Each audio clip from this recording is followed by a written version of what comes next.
Here we have everything laid out that you're going to need to install a handrail.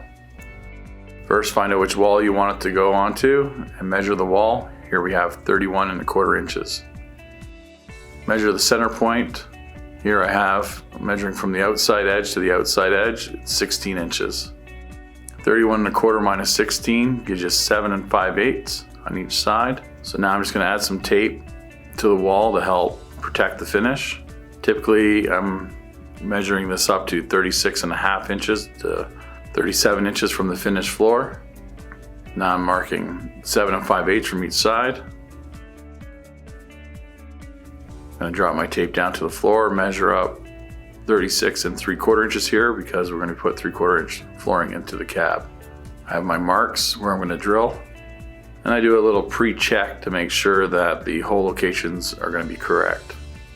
And pre-drill a smaller hole to the center, and then step up to the 1/2 inch bit that is required for the butterfly nuts that are used to secure the standoffs in place.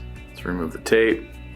And now we're going to go ahead and grab the 2 toggle bolts that are provided with the handrail. Insert them through the 1/2 inch hole, pull it tight, and slide down the retaining clip.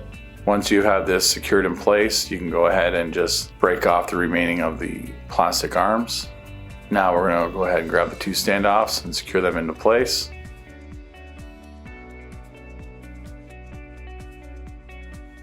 Here you'll see that the standoffs are secured to the wall, so let's go ahead and grab the handrail and slide it in. Fits perfectly, so go ahead now and tighten down the 2 set screws at the bottom of the standoffs. Once these are tightened, you can go ahead and verify that the handrail is level and there's no other issues.